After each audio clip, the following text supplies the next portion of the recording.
राम यदि भगवान हैं तो उनकी पत्नी चोरी चली गई, पता कैसे नहीं लगा। सबसे पूछ रहे हैं, हे खग मृग हे मधुकर श्रेणी, तुम देखी सीता मृग नैनी।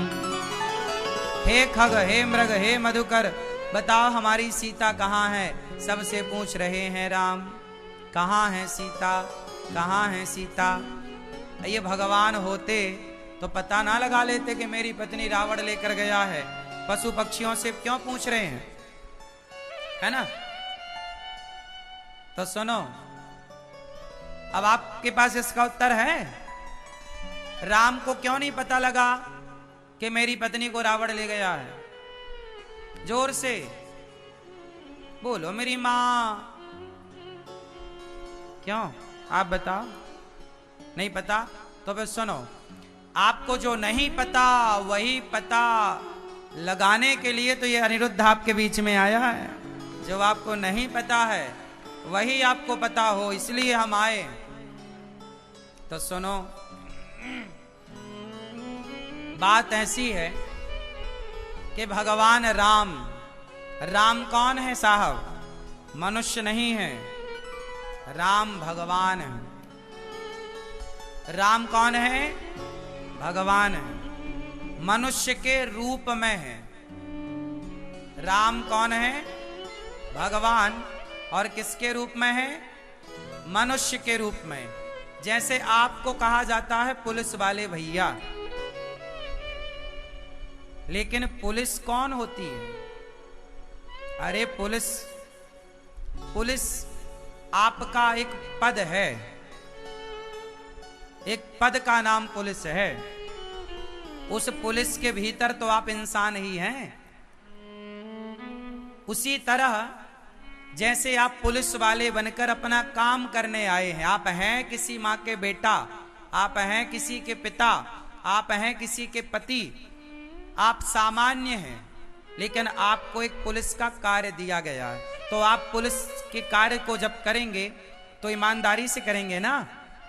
उसी तरह राम भगवान हैं, लेकिन उन्हें मनुष्य का काम दिया गया है। तो मनुष्य का काम करने के लिए बिल्कुल मनुष्यों की लीला कर रहे हैं वो। जैसे आप पुलिस वाले बनकर पुलिस का कार्य कर रहे हैं, आप भी मनुष्य सामान्य हैं, लेकिन आपके पास वर्दी है, पावर है, तो आप पुलिस कहलाते हैं। उसी प्रकार राम है भगवान, पर मनुष्य की तरह बने हैं। क्यों बने, क्योंकि रावण ने वरदान मांगा था कि मैं मनुष्य के हाथों मरूं। रावण ने वरदान मांगा होता कि मैं भगवान के हाथों मरूं, तो राम भगवान ही है, भगवान बन के डायरेक्ट मार देते। पर रावण ने वरदान मांगा कि मनुष्य के हाथ मरूं। अब मनुष्य के हाथ मरूं तो सवाल ये खड़ा कि कोई भी मनुष्य मार सकता था। हम काहू के मरही न मारे, बानर मनुज जाति दोई बारे। रावण ने ब्रह्मा जी से सैकड़ों साल तक तपस्या करके वरदान मांगा कि मैं मनुष्य के हाथों मरूं। लोगों ने कहा कि मनुष्य तो इतने सारे हैं, कोई भी मार देगा ना। मनुष्य जैसा दिखना अलग है और मनुष्य होना अलग है। आप में से कितने लोग मनुष्य हैं, कृपया हाथ उठा के हमें बताएं। जो मनुष्य हैं वो हाथ उठाएं। आप मनुष्य हैं, जो मनुष्य हैं वो हाथ उठाएं, हमें दर्शन दें। हैं, आप मनुष्य नहीं हैं। और आप देखो, आप लोग कह रहे हैं जी हम मनुष्य हैं, इसमें भी कोई डाउट है। हाँ, संदेह तो इसी में है कि आप मनुष्य हैं ही नहीं। आप मनुष्य जैसे केवल दिख रहे हैं। सोने जैसा दिखना और सोना होना, ये दोनों अलग बातें हैं। सोने जैसा दिखना अलग है और सोना होना अलग है। मनुष्य जैसा दिखना अलग है और मनुष्य होना अलग है। मनुष्य कौन, जिसके अंदर राम जैसी मर्यादा हो, राम जैसा चरित्र जिसका हो, वही पूर्ण मनुष्य है। अच्छा बताओ, रावण भी तो मनुष्य ही था, उसके आचरण के कारण उसे राक्षस कहने लग गए लोग, वरना 2 हाथ 2 पांव तो उसके भी हैं। हाँ या ना? रावण में कोई बहुत ऐसा थोड़ी कि वो राक्षस जैसे बड़े बड़े दांत थे उसके, नहीं, सामान्य मनुष्य जैसा ही था। लेकिन उसे लोग मनुष्य नहीं कहते, राक्षस कहते हैं। जैसे कंस मनुष्य, अच्छा चलो छोड़ो कंस, दुर्योधन कौन था? मनुष्य ही तो था, बोलो था। दुर्योधन भी मनुष्य था और अर्जुन भी मनुष्य है। लेकिन इन मनुष्यों में अंतर कितना है कि दुर्योधन के अंदर मनुष्य वाला कोई लक्षण नहीं है। बताओ, यदि मनुष्य होता तो एक मनुष्य की मनुष्यता कहां गई थी जब वो भरी सभा में किसी स्त्री के कपड़े उतार कर उसका अपमान कर रहा था? तो मनुष्य ऐसा नहीं हो सकता। मनुष्य जैसा दुर्योधन दिखता तो था, पर मनुष्य के चोले में एक अलग ही राक्षस था। शकुनी मनुष्य जैसा दिखता तो था, पर मनुष्य के चोले में एक अलग ही राक्षस था। ऐसे आज के इंसान मनुष्य जैसे दिख तो रहे हैं, पर मनुष्य के चोले पे कुछ भेड़िए हैं। अब आप बताओ, जो 8-8, 10-10 साल की बेटियों के साथ बलात्कार कर रहे हैं, वो भी तो मनुष्य ही हैं, पर आप क्या उसे मनुष्य कहोगे? अभी आप सबने सुना बंगाल में एक बेटी के साथ दुराचार हुआ, आप सब खूब इस घटना को जान रहे हैं। बताओ, जिन्होंने उस बेटी के साथ बलात्कार किया, अभी मैंने सुना कि एक मध्य प्रदेश में एक शहर में घटना घटी, एक आदमी बलात्कार कर रहा था एक महिला के साथ और लोग उसका वीडियो बना रहे थे। रोका किसी ने नहीं, बलात्कार होता रहा, पब्लिक के सामने होता रहा और लोग वीडियो बनाते रहे। अब वो बलात्कार करने वाला और वो वीडियो बनाने वाले कौन हैं? आप उन्हें मनुष्य कहोगे? बोलो। वही तो हम समझा रहे हैं कि आजकल मनुष्य कम बचे।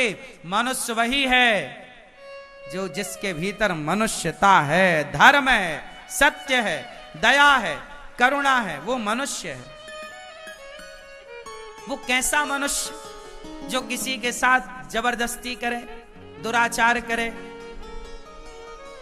उसको चीख सुनाई ना पड़े, करुण पुकार सुनाई ना पड़े, वो कैसा मनुष्य है भाई? तो आज मनुष्य के रूप में भेड़िए हैं। हाँ या ना?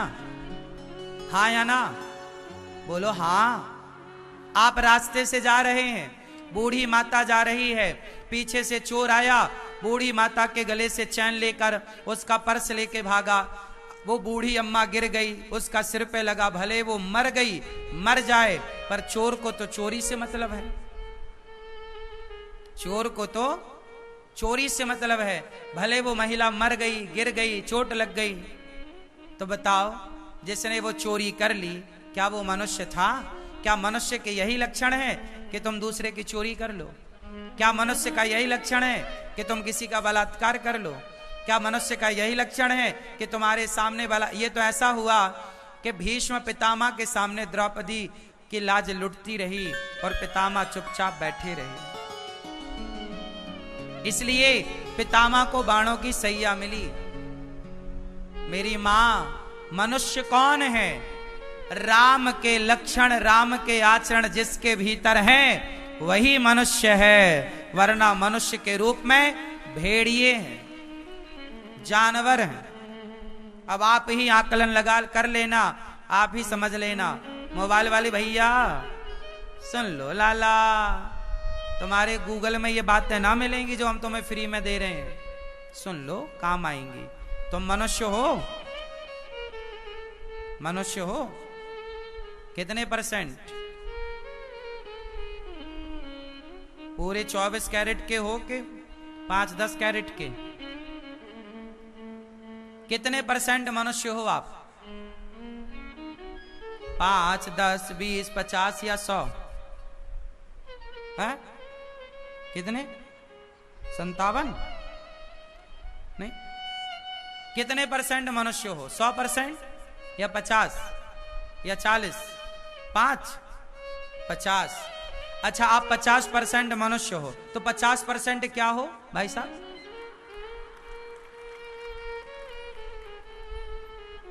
बताओ,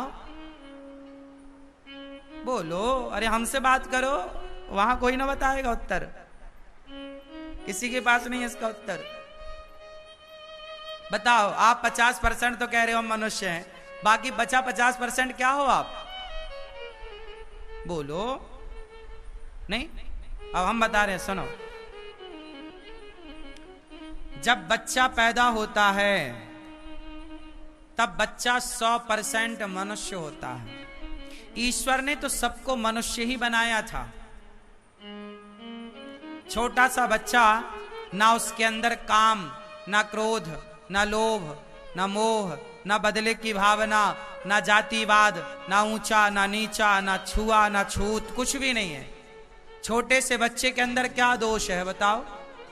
कुछ नहीं है, निर्मल है। छोटा बच्चा कैसा है? बोलो।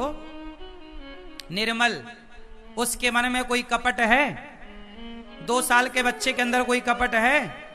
छल है? झूठ है? निंदा है? चुगली है? वो बच्चा 100% मनुष्य है। लेकिन जैसे जैसे उम्र बढ़ती है तो आपके अंदर काम, क्रोध, लोभ, मोह, अभिमान, इतनी बुराइयां आ जाती हैं, आदमी पैसे लेके मर्डर करने को भी तैयार है आजकल। मतलब आदमी पैसे के पीछे मारने और मरने को तैयार है, दूसरे की जान लेने को तैयार है। ऐसा बच्चा तो नहीं था। छोटा सा बच्चा से आप कहो कि भाई मैं तुझे 1 करोड़ देता हूं, जा किसी को मार के आ, छोटा बच्चा ऐसा नहीं कर सकता।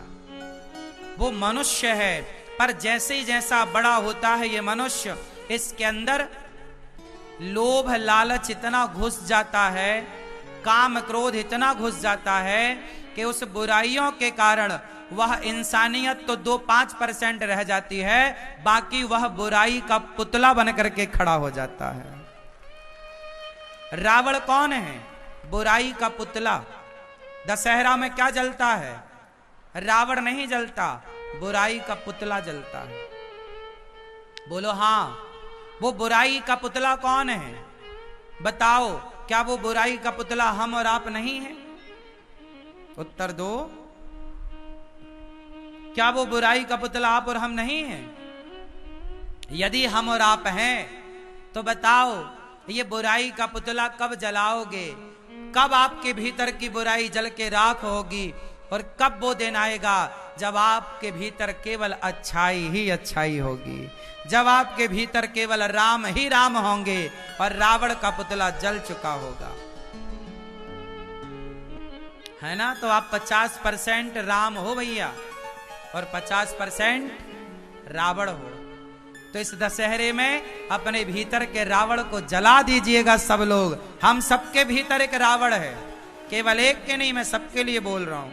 हम सबके भीतर एक रावण है, एक बुराई का रावण है, और हम सबके भीतर एक राम है।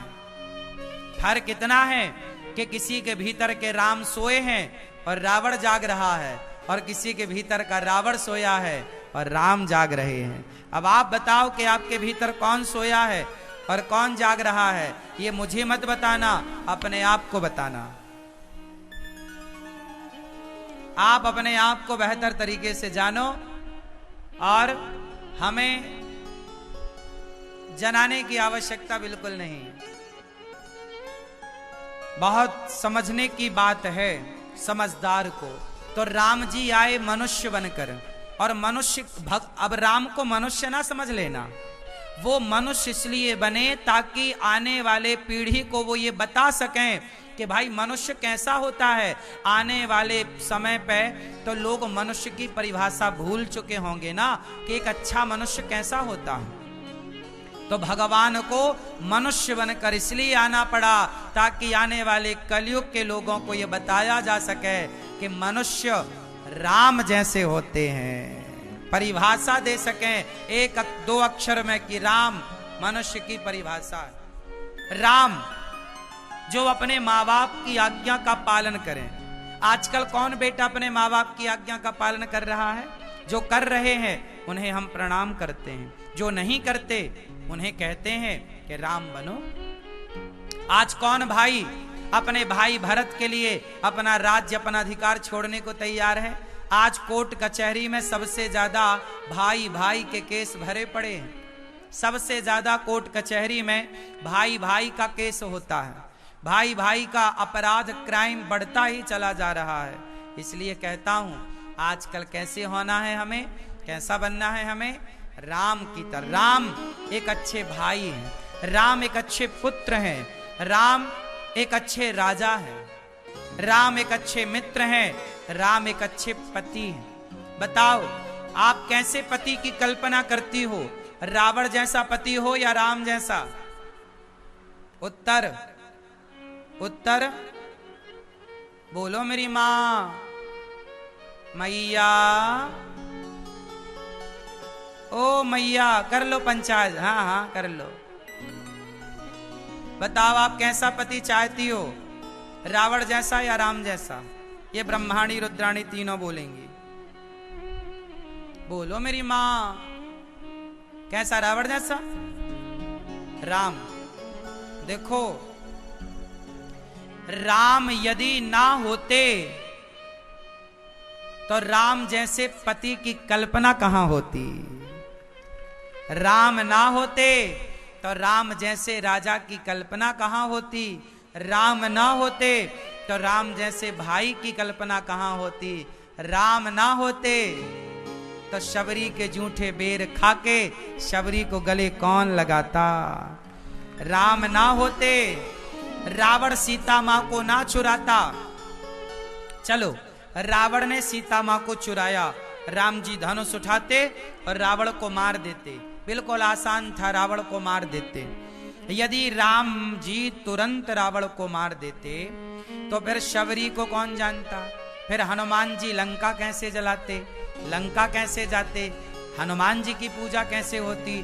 भक्तों का यश बढ़ाने के लिए भगवान अपने ऊपर संकट मोल लेते हैं कि मेरे ऊपर संकट आएगा और मेरे भक्त मेरी मदद करेंगे तो मेरे भक्तों का समाज में यश बढ़ेगा। भक्तों का यश स्थापित करने के लिए भगवान ने यह लीला की कि रावण ले गया और सीता मां को सबसे पूछ रहे हैं, हे सीता कहां हो, हे सीता कहां हो? पता सब था पर लीला करनी। इसलिए कई लोग कंफ्यूज होते हैं कि यार ये भगवान नहीं है, भगवान होते तो पत्नी का पता लग जाता। कुछ लोग राम पर संदेह करते। राम संदेह का नहीं, राम श्रद्धा का विषय है।